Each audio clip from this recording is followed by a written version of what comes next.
देखो तुम एक बात बताऊं, केवीएस में जितने लोगों ने फॉर्म भरा था, ये मान के चलते केवीएस में ना 100 लोगों ने फॉर्म भरा, 100 में से 60 लोग सरेंडर कर चुके हैं। 60 ने सरेंडर कर दिया है, मतलब उन्हें लग रहा है कि हमारा नहीं हो पाएगा। 60 सरेंडर कर चुके हैं, तो तुम कितने के बीच रह गए? 40 के बीच रह गए। 40 के बीच हो तुम। और ये सबसे बड़ी खुशी की बात है, अगर कोई किसी एग्जाम से डर रहा है और वो सरेंडर कर रहा है तो तुम्हारे आधे कॉम्पिटिटर खत्म हो रहे हैं। एक और बता दूं, दूसरी बात कि अब हम 40% पे है। अब मेन चीज आ जाओ, इसमें भी हर जगह सीडीपी नहीं चल रही है, पेडागोजी। यूट्यूब भी पेडागोजी से खाली पड़ा हुआ है, तुमने देखा होगा। इस बार कोई पढ़ा ही नहीं रहा है क्योंकि सब कुछ नया आया। अब एक दो जो मैंने देखे जो पढ़ा रहे हैं वो कुछ भी पढ़ा रहे हैं।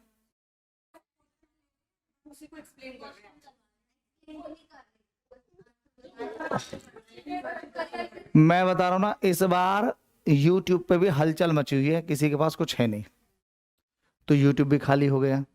जैसे सी टेट में तो वही 10 साल से पढ़ा रहे हैं लोग, रटी रटाई चीजें थी बता देते हैं। अब ये आ गए नया, अंदर से सब कुछ माल खाली।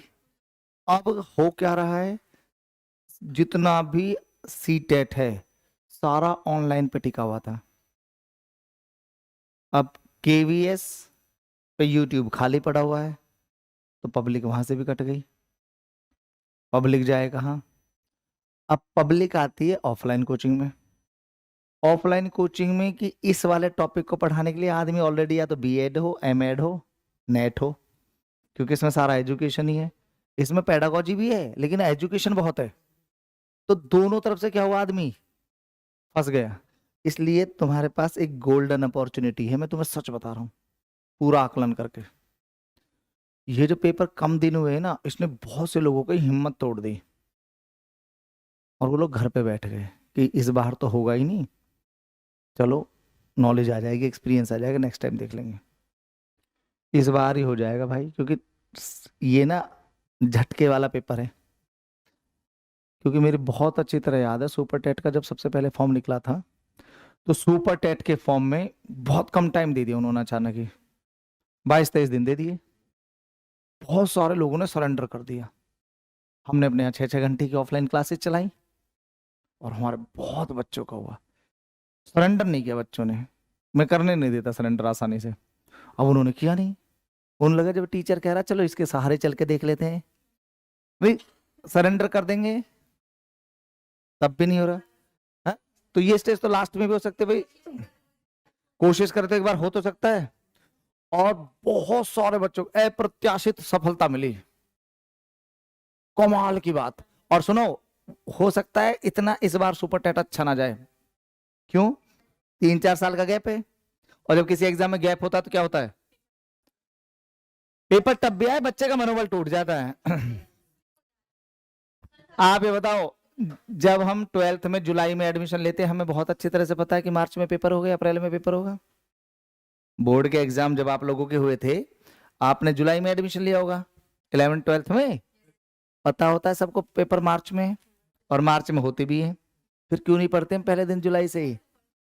जितना टारगेट नजदीक आता है उतनी बॉडी में एनर्जी आती है। चलो एक बात बताओ, अगर तुम हंस रहे हो ना, बहुत तेजी से हंस रहे हो, तो तुमसे ये बॉटल भी नहीं उठेगी हंसते हंसते। शरीर इतना ढीला पड़ जाता है हंसते समय, चीजें भी हाथ से गिर। और जब तुम गुस्सा होता है,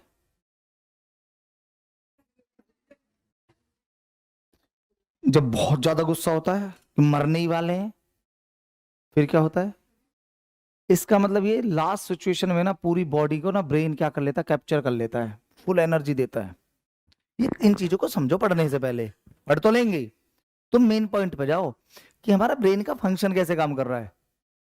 कि भाई अगर किसी माँ के बेटे से कोई किसी का बेटा छीने, छिन जाने देगी? बताओ, ईमानदार से बताओ। आप 2 रुपए का धनिया तो छोड़ते नहीं हो, बेटे का मामला है तो जाने दोगे? किसी कीमत पे नहीं जाने दोगे। सर ये बात बताई क्यों जा रही है? इसलिए बताई जा रही है, ये सारा गेम दिमाग का है। जिसने अपने दिमाग में ये सोच लिया ना भाई, अब तो 20-22 दिन रह रहे, अब क्या होगा, लास्ट के ओवर में तो छक्के लगते हैं। ये 20-22 दिन तो, क्योंकि इस 20-22 दिन के डिप्रेशन ने ना बहुत सारे लोगों को तुम्हारी टीम से आउट कर दिया। तुम यहाँ देख रहे हो 2-4 बच्चे कमा रहे हैं। अब यहाँ जो 2-4 बच्चे कमा रहे हैं उनके पीछे 2 वजह हो सकती है। एक तो उन्हें लगता है कि हम खुद मेहनत करें, इसमें खुद नहीं कर सकते, क्योंकि कहाँ से कंटेंट उठाएं, कंटेंट की कमी है, प्रैक्टिस पेपर नहीं है, प्रीवियस पेपर किसी काम के नहीं बचे, यूजलेस हो गए, अब सब कुछ नया है, इसलिए पेपर बहुत टफ नहीं आएगा, इस बात की गारंटी है। मैंने सीटेट वालों से कहा था कि जिनका पहले 5 पेपर बहुत आसान आएंगे, उसके बाद इस बार टफ आएंगे। देखो पहले 5 पेपर आसान से आए और उसके बाद सीटेट कैसा रहा है, अब बहुत टफ आ रहे हैं पेपर सीटेट के, अब भारी हो रही है। तो तुम इसलिए कॉन्फिडेंस से बैठ जाओ कि भाई सिलेक्शन तो हो जाएगा, अगर चीजें जो पढ़ाई जा रही है उन्हें रिवाइज भी करते रहे ना, सबके पता है, भूले को नहीं ना, भूलते कब है, जब मैंने जुलाई में कोई चीज पढ़ी और मेरा पेपर है अक्टूबर नवंबर में, 4 में, अभी 1 महीने के अंदर जितनी चीज पढ़ी है सारी तो याद सी है या नहीं है? बस एक बच्चा का नंबर नहीं आएगा जो इन चीजों को रिवाइज नहीं कर रहा होगा। जो रिवाइज, वो क्वेश्चन सेट भी नहीं लगा रहा होगा ना, तब भी नंबर आएगा। क्यों क्वेश्चन सेट भी नहीं लगा? क्योंकि अभी सारी नॉलेज नई नहीं है, जैसे पेपर में देखेगा याद आ जाएगा। फंसेगा वो बच्चा जिसके दिमाग में ये है कि रिवाइज नहीं करते, बस यहीं पढ़ लेते हैं, देखो वो तो फंस जाएगा। जैसे मैंने एनईपी पढ़ी, तो एनईपी इतनी बार पढ़ते रहो, इतनी बार पढ़ते रहो, उंगलियों पे हो, क्वेश्चन कहीं से घूम का जाए। जैसे मैंने संज्ञा पढ़ाई या संधि पढ़ाई, टाइम मिले 2-4-10 मिनट भी बैठे हो, ये संधि देख लो, चाहे 5-5 मिनट देखो प्रीवियस को, रास्ते में जा रहे हो 10 मिनट देख लो, 5 मिनट देख लो, अगर इस तरह पढ़ रहे हो ना, फिर तो नंबर 101% आएगा।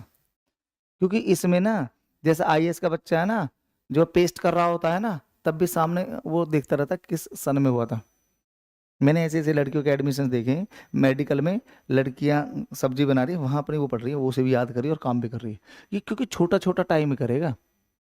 आप जो सबसे बड़ी डिक्शनरी पढ़ते हैं ना, वेबस्टर की डिक्शनरी, एक आदमी ने उस डिक्शनरी को लिखा था, पता वो कब लिखता था? बस जब तक चाय पीता था ना, बस उतना टाइम काम करता था, चाय पीने के टाइम में लिखता था, बस वो जितने देर में चाय खत्म होती है।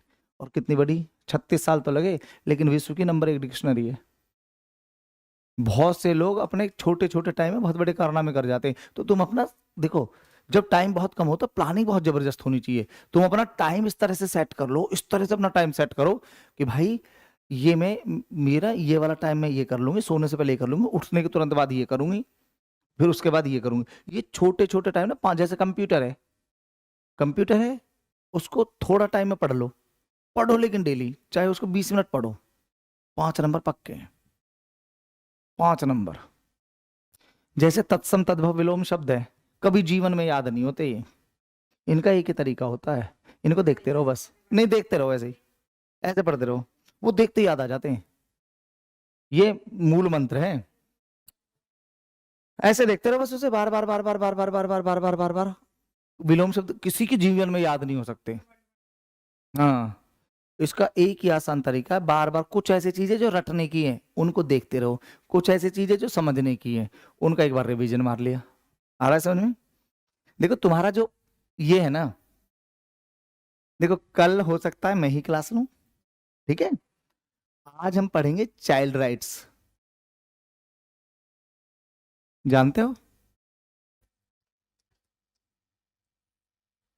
बाल अधिकार, ठीक है? और मैं तुम्हें समझाता चलूं, कल हम पूरे दिन क्या पढ़ेंगे? कल हम पूरे दिन क्या पढ़ेंगे? कोठारी आयोग, 1968 की एजुकेशन पॉलिसी, 1986 की, 1992 की विश्वविद्यालय आयोग और स्कूल करिकुलम, ठीक है? और ये है role of school in education, school की क्या भूमिका है, एजुकेशन के क्या ऑब्जेक्टिव्स है, ये सारा कल हम कर देंगे। और पता है ये सारे खत्म हो गए तो मैं लेके चलूंगा फिर ए पर वापस। किस पर? ए पर। ए पर तो मैं ना ग्रोथ एंड डेवलपमेंट में ना एडोलसेंस वगैरह पढ़ाऊंगा, तो पुरानी चीजें याद हो जाएंगी, तो नंबर फ्री केस हो जाएंगे। उसके नीचे भी याद, मतलब सी और ई बहुत आसान है, तो पहले सी और ई को लपेट लेते हैं, ठीक है। शुरू करें। कुछ भी नहीं है, लेकिन जब शुरू करूंगा एजुकेशन पॉलिसी खत्म कराऊंगा, और जब सिंगल डे की क्लास होगी 1 घंटे की, उसमें उनको ले लूंगा। बड़ी क्लास में बड़े टॉपिक, छोटी क्लास में डिस्कस हो जाएंगे, ठीक है। हाँ बोलो जल्दी। रेसिप्रोकल टीचिंग का मतलब ये होता है, जैसे मैं तुम्हें पढ़ा रहा हूं तो मैं भी तो तुमसे सीख रहा हूं। अभी वाइगो टेस्ट के में बहुत सारे पॉइंट्स रह रहे हैं, हाँ, लेकिन जब जीन पे आ जाए वाइगो टेस्ट के को, जैसे 1 घंटे की क्लास हुई उस दिन छोटे टॉपिक, और बड़ी क्लास हुई तो बड़े टॉपिक। शुरू करें बेटा। देखिए शुरू करते हैं। देखो मैं तुम्हें पहले ये क्लियर कर दूं, कल की क्लास में क्या होगा। एंशिएंट पीरियड पढ़ेंगे, जिसमें 3 आती हैं। क्या? वैदिक काल में कैसी शिक्षा थी, बौद्धिक काल में कैसी थी, बौद्ध धर्म के टाइम, और मुस्लिम काल में कैसी थी। फिर इसके ऊपर चलते हैं।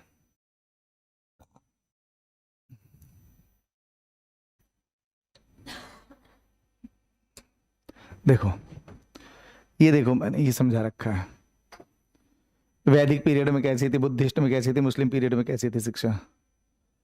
इसके बाद हम आगे चलेंगे। आजादी से पहले, स्वतंत्रता से पहले, है ना। मैकॉले आया था, वुड का डिस्पैच, हिंदी में भी लिखवा दूंगा आज, ठीक है। वुड डिस्पैच आया था भाई, वुड का घोषणा पत्र था, मैकाले का विवरण पत्र था, ठीक है। इससे पहले आगे चार्टर एक्ट भी आया था, वो चार्टर 1813 का आज्ञा पत्र, लेकिन उसको रहने दो। ये तुम्हारे किसी काम का नहीं जो मैं अब चला रहा हूं, ये तुम पढ़ना नहीं है, ये नहीं पूछा जाएगा तुम में से कुछ भी।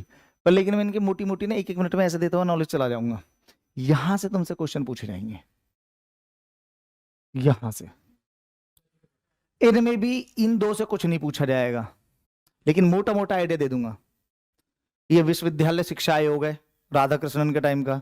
फिर यहाँ सेकेंडरी एजुकेशन पे ये आएगा कोठारी कमीशन। हाँ कौन सा, कौन सा, ये वाला। हाँ ना, उसकी कोई जरूरत नहीं है, वो जो मतलब शिक्षा आयोग में आ रहे हैं, यूजीसी की कोई जरूरत नहीं, कोठारी कमीशन से पहले था ना वो तो। इसके बाद देखो बेटा, ये पढ़ेंगे थोड़ा सा, इसके बाद ये पढ़ेंगे कल, इसके बाद ये पढ़ेंगे, फिर पॉलिसी जो रिवाइज हुई है वो पढ़ेंगे, एनसीएफ नहीं पढ़ेंगे, ये यशपाल कमेटी में थोड़ी चीज देख लेंगे और खत्म ये पूरा चैप्टर। फिर आ जाएंगे इस पे स्कूल कैरिकुलम वगैरह में। इसलिए कल 11 बजे से मेरी ही क्लास होगी, ठीक है। तो 11 बजे आ जाएगी, लेट मत होइएगा। निष्ठा, ये तो कल की चीजें हैं, तुम देख भी रहे हो, तुम्हें पहले से मिल रहा है सारा कुछ, बस ये रिवाइज करनी है तुम्हें, और कुछ नहीं करना है। अपने टॉपिक पे आ जाओ, जो आज का टॉपिक है।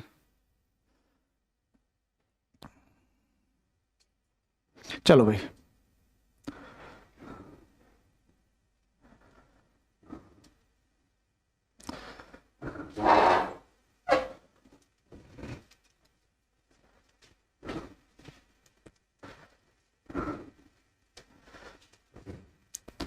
है भी इसमें जो पढ़ाना है।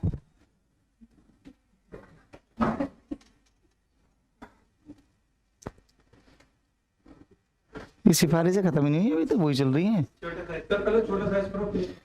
वही चल रही है क्या, छोटा साइज ही तो है।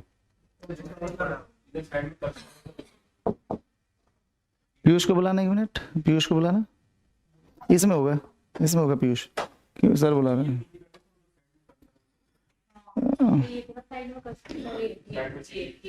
ये इससे ऊपर हो जाएगा, इसे, ये तो कर्सर ही जा रहा है इसे, ये है हाँ।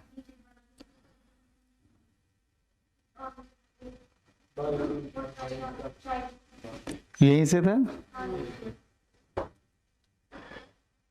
यहाँ तक खत्म। ये कौन सा चल रहा है अभी। चलो भाई, पीयूष एक बार इसको ठीक कर दो इधर से आगे। और ये मैंने तुमसे कहा था बाल अधिकार पहले लगाना, तुमने कोठारी आयोग लगा दिया।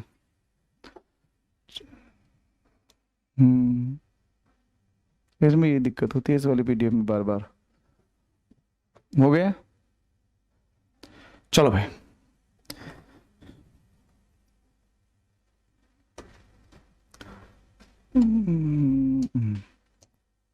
चले भी शुरू करें।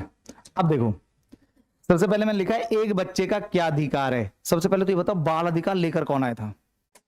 कौन लेकर आया था बाल अधिकार? यूएनओ। लिख लीजिए, पॉइंट्स बनाते चलिए। यूएनओ, संयुक्त राष्ट्र संघ लेकर आया था बाल अधिकार।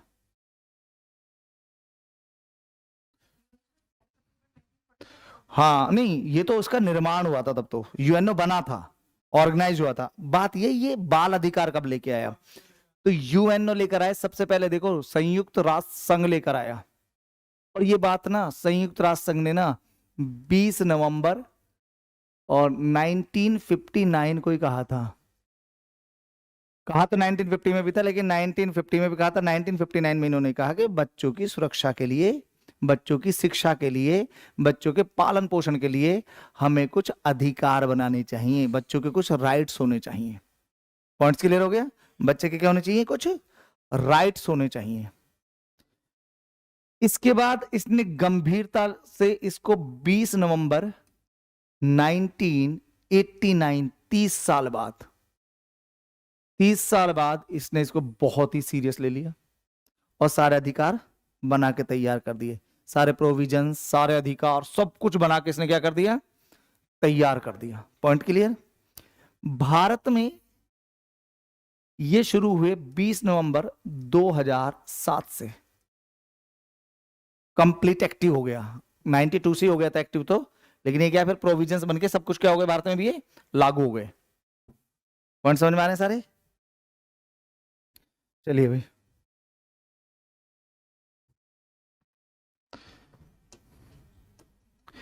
तुम जैसे जैसे आगे चलते रहोगे तुम्हें दिखते रहेंगे। सबसे पहले देखो क्या है बाल अधिकार, अपने आप पढ़िए। सबसे पहले ये जानना आवश्यक है बाल अधिकारों से तात्पर्य क्या है। बाल अधिकारों का मतलब क्या है? नाबालिगों की देखभाल, विशिष्ट सुरक्षा के रूप में बच्चों को मिलने वाले व्यक्तिगत मानव अधिकार। किसने दिए? यूएनओ ने दिए। उनके लिए प्रावधान बनाए, कुछ अधिकार दिए और प्रोविजंस बना के तैयार किए। क्या क्या प्रोविजंस थे वो भी देख लीजिए। सबसे पहले देख लीजिए बाल अधिकार के उद्देश्य क्या हैं, क्यों बनाए गए ये।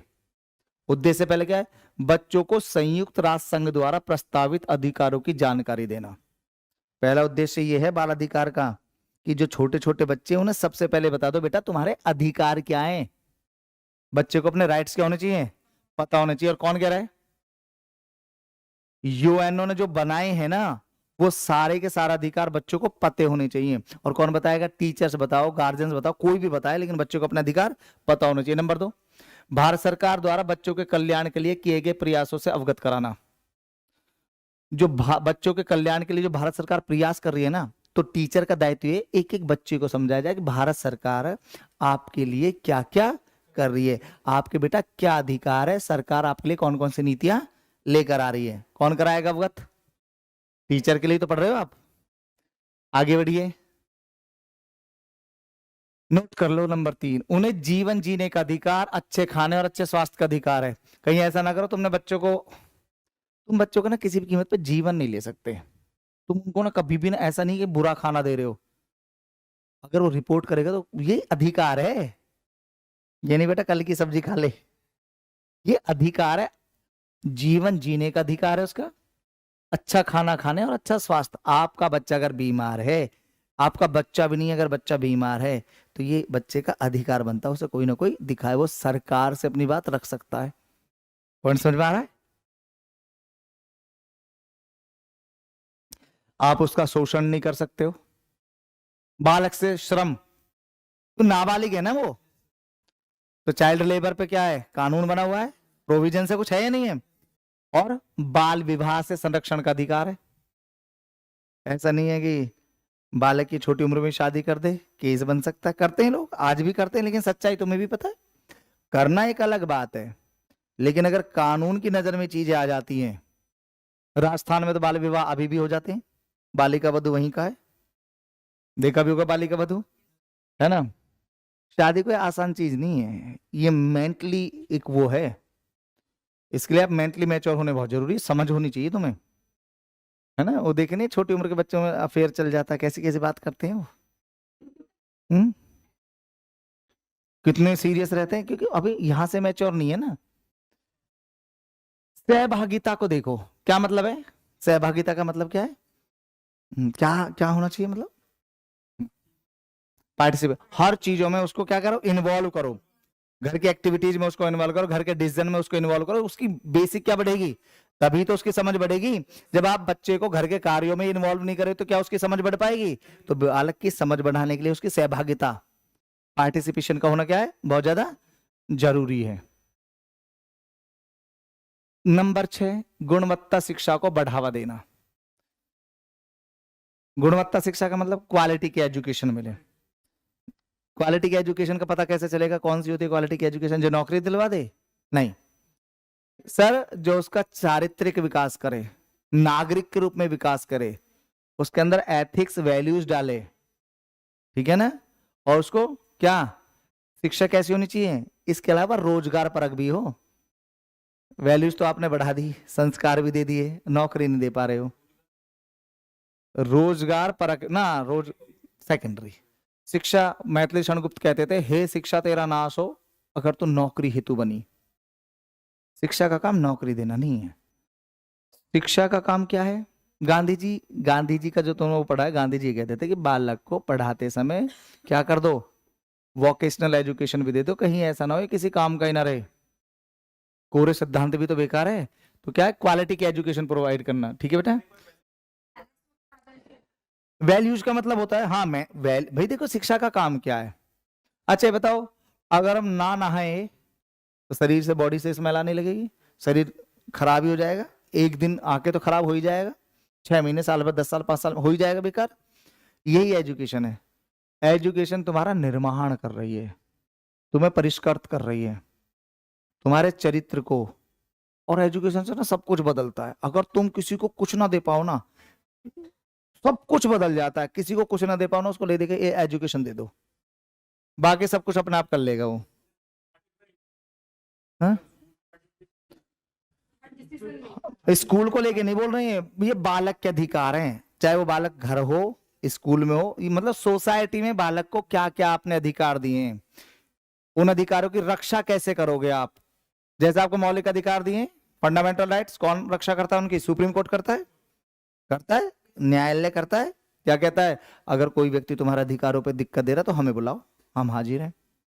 ऐसे ही इसकी यूएनओ करता है, मानव अधिकार आयोग करता है भारत के अंदर, है ना? जैसे महिला आयोग महिला के अधिकारों की सुरक्षा करता है, तो ये मानव अधिकार आयोग है। ये क्या करता है, क्या बोलते हैं मानव अधिकार आयोग को? ह्यूमन राइट्स कमीशन, ठीक है ना? मानव अधिकार आयोग, आपने सुना होगा ह्यूमन राइट्स।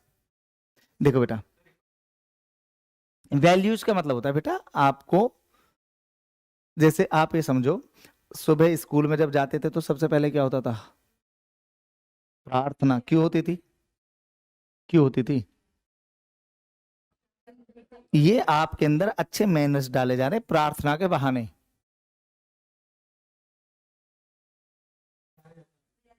इसका मतलब समझ रहे हो तुम? आपको जो चीजें दी जा रही हैं उसके पीछे का उद्देश्य समझ रहे हो? उसके पीछे का उद्देश्य शिक्षा का सबसे पहला काम है। देखो, बड़ी अच्छी कहावत है साहित्य के बारे में। साहित्य आपको रोटी तो नहीं दे सकता, लेकिन रोटी खाने का सलीका सिखा सकता है। एजुकेशन आपको जीवन जीने का तरीका सिखाती है, आपकी समझ बढ़ाती है, आपकी सोच का निर्माण करती है। एक पढ़ा लिखा व्यक्ति का जीवन जीने का अपना ही एक तरीका होता है। पढ़े लिखे का मतलब ये नहीं कि स्कूल में एडमिशन ले लिया, प्रकृति भी पढ़ाती है, समाज भी पढ़ाता है। समझ रहे हो ना? और उसका सोचने का तरीका देखो, बात करने का लहजा देखो, अपनी बातों में तर्क रखेगा, है ना? आलोचनात्मक चिंतन करेगा, क्रिटिकल थिंकिंग करेगा, जल्दी से किसी चीज को स्वीकार नहीं करेगा शिक्षित आदमी। धर्म के मामले पे भी बहुत नपातुला बोलेगा, उसे पता क्या बोलने पे क्या नुकसान हो सकता है, कैसे बैलेंस करके चीजें करनी है। समझ रहे हो बेटा? चलिए नेक्स्ट क्या है?